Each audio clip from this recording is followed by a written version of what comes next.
I'm going to do hand hygiene, and I'm going to put on gloves for the whole procedure. I am going to check the baby's wristband to make sure that I have the right baby. And that's correct. Okay, so I'm going to start with assessing the vitals.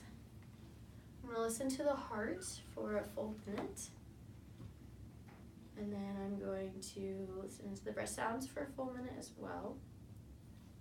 And while I'm here, I am going to listen to the bowel sounds in all 4 quadrants.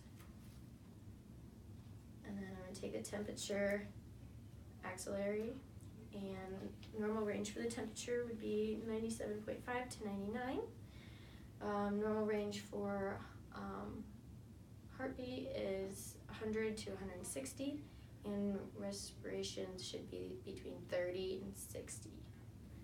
Right. And then I'm going to start up here with the head and make sure there's no scratches or bruising.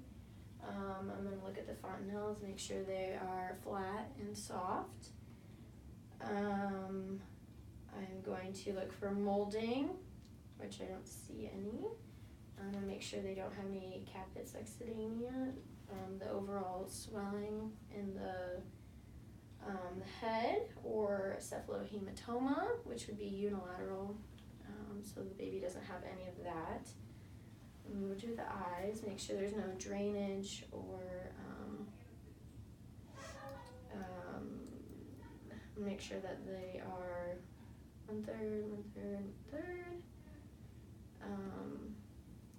Make sure that the inner, outer canthus lines up with the top of the ear here. I'm going to fold the ear and make sure that the recoil is fast. For the nose, I am going to close each nostril, make sure that it's patent airway. I have gloves on, so I will check the soft and hard palate and for their sucking reflex. And then I will look at their neck, make sure there's no masses. And then I'll move on to the clavicles, make sure that they're not broken or any problems there. For the skin, I'm going to look at the overall appearance. And the baby is pink. I can check the turgor here by pinching the skin and note the presence of vernix, lanugo, scratches, bruising, birthmarks anywhere, anything out of the ordinary. I can look for signs of jaundice in the forehead, the chest, the abdomen, the thigh, and then the eye. And then for signs of respiratory distress, it would be nasal flaring, grunting, seesaw breathing, apnea greater than 20 seconds. And look at the abdomen, since I already listened to it, I can palpate the abdomen and note that the abdomen is flat and the umbilical cord I see is dry. There's no redness or drainage from the umbilical cord. For the genitalia, for a male, I want to make sure that the urethra is at the tip of the penis. I want to note any rugae, and then I'm going to close off the inguinal canal and make sure that the testes are distended. And then for a female, I would look at the external labia and make sure that is covering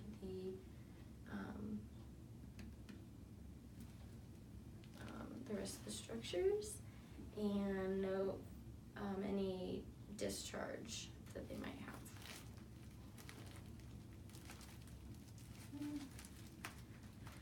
And then looking at the skin again, and looking at the feet, there's 5 toes on each foot, and creases on the feet, For the Babinskis, the toes should flare.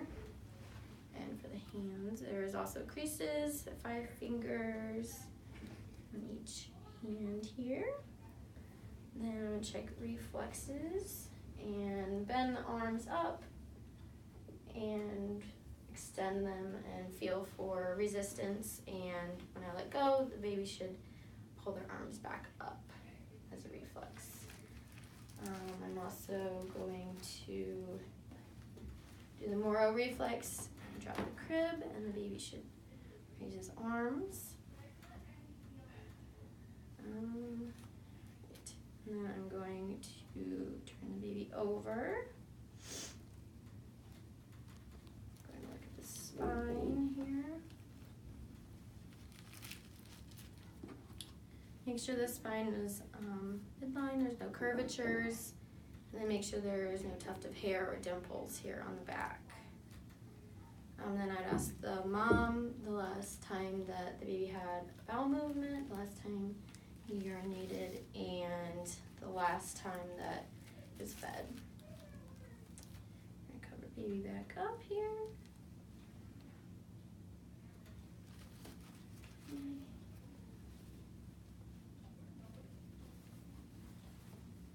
Alright. And do hand hygiene again.